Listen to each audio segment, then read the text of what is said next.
India, there's definitely this queasiness in talking about sex, gender, and sexuality itself. Exactly, sex education, nothing, these things. Yeah.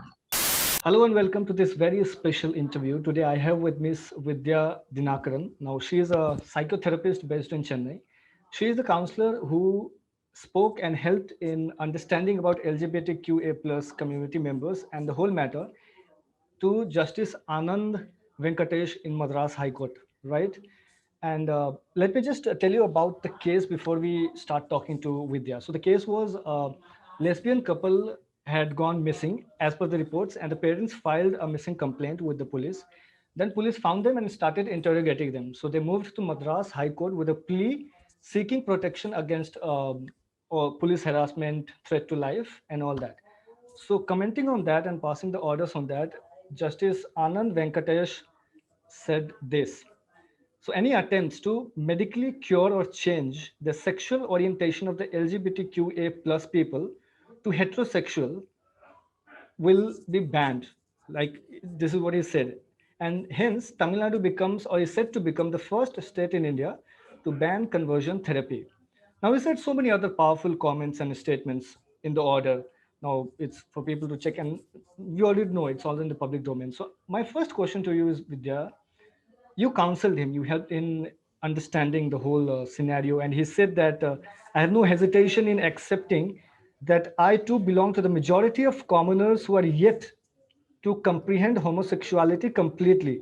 I am the society with all the misconceptions present. He also added that ignorance is no justification for normalizing any form of discrimination. So, can you please tell us what precedent does this order set in the society after this progressive judgment? right, right. I think the most important thing here is the message that gets sent across, which is that when you don't understand something or when you're having difficulty understanding something or processing something, that it's okay to seek help. Mhm. This is a stigma that has been attached to mental health for a long time, where they say seeking out any form of mental health support is just showing that you are either weak or you don't have enough capacity to process what is happening to you, or there is a dire illness in you which needs to be cured. These are all the stigmas that are usually attached to mental health profession itself, and in seeking help. Mhm. So I think the first notion this whole step counters is the stigma, and says if you have an issue, if you have difficulty in understanding something, seek help. So that is the first thing it says in the society. The second one is where any change that happens to us needs to start on a personal level before it goes to a societal level. Because very easily this judge would have told, like how in many other cases, yeah, yeah, so you both are consenting adults. So I'm just going to sign this and say that, you will be given protection. He didn't stop there. Something in him told him that, this is just superficially accepting what is happening, but not really understanding what is the relationship that both the women share. What is homosexual relationship? Why is it even being seen like this? So these are questions that the judge wanted to answer for himself. And while answering, he felt that before a judgment is passed, I need to understand all of these for myself. And it cannot be just something that I'm throwing at people, saying that, you should respect everybody, and inauthentically believing something wrong about the LGBTQ community myself. So this is something that the judge had enough clarity on to say that any change needs to start from me. And only when I have undergone all the changes and all the understanding will I even tell other people what needs to be done. Mhm. So that is another one. The third one is definitely the illegitimacy that gets attached to any sexual orientation apart from a heterosexual orientation. That gets demystified here, where he says in one of his, even in the report I would have mentioned, where he says one of his notions is that any homosexual relationship narrows down to only physical intimacy. And there are several such notions held by everybody in the society. And by putting the entire report, which also includes what he said during the sessions, out to the public, also helps the public to connect with him, saying, yes, that those are the same notions even I feel. That's what So if you have undergone, yeah, if you have undergone something and that has changed for you, maybe what I'm holding on to is also wrong somewhere. Maybe I have to look at it. Right? In a way, putting out that entire report does instill a lot of hope for change amongst the society. So I think these are the three major things that the judgment has set for us. Now, there's, as you rightly said, there's a lot of stigma attached and a lot of discrimination on this topic, like across India, I mean, in our country. How difficult was it for you in understanding and helping Justice Anand Venkatesh before and after counseling? How was that journey all about? So counseling only played one part, one role in the entire process. The change for him started when he started talking to the petitioners itself. Okay. Because the petitioners had a very clear idea of who they are, what their relationship meant. And when he first listened to them was when he understood that he has a lot of notions which needs to be worked through, which needs to be understood. So the change started happening right before the counseling sessions itself. And during the session, yes, these notions came to the forefront, but the difficulty was definitely lesser with his session because there was a lot of willingness to unlearn things that are no longer helpful, unlearn beliefs and notions which are no longer serving any purpose for anybody. So that willingness is what helped us move through the session with a lot of ease. Whereas the same was difficult with the families of both the petitioners. Okay. Where one of the families came with a very strong belief and notion that I don't want anything to be changed. I don't want to listen to any new information or unlearn anything. I'm only here to state what's wrong or why this shouldn't be happening. So that sort of made the sessions a little more challenging with the families, but easier with the judge. So that willingness was there. And what happened after the counseling session with the judge was also he did mention that he will come back and fix another session, Okay, either another during session on this.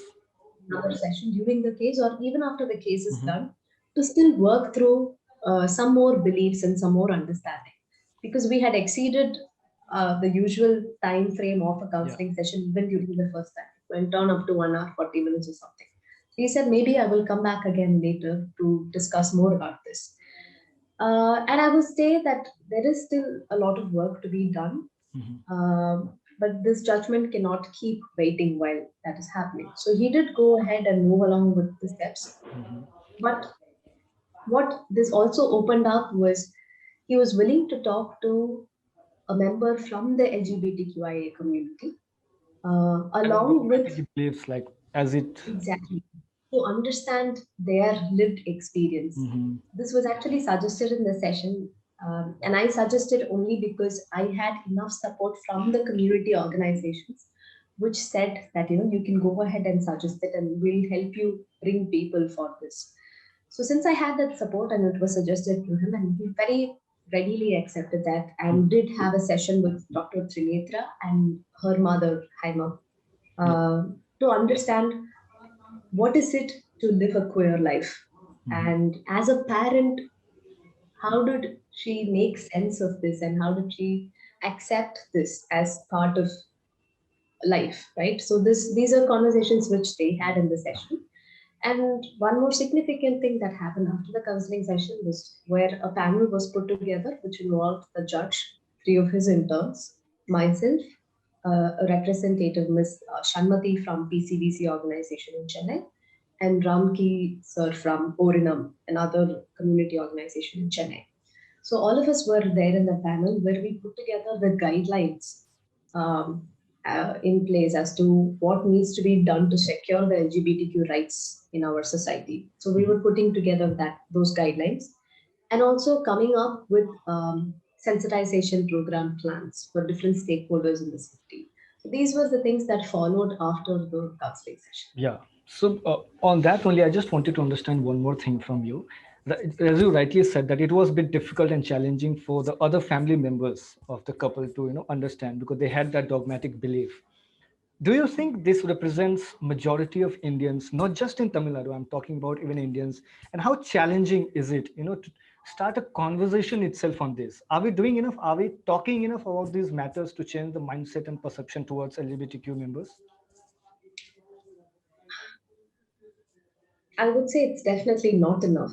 Hmm. And there's also a stark difference in how the younger generation approaches it Okay. and how the previous generations approach it.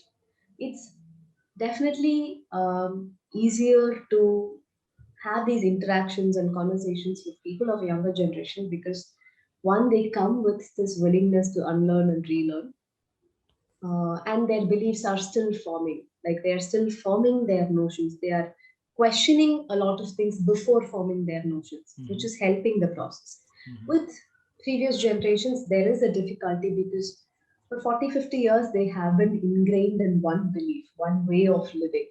And so it's been rigidified so much that these conversations are not impactful enough for them.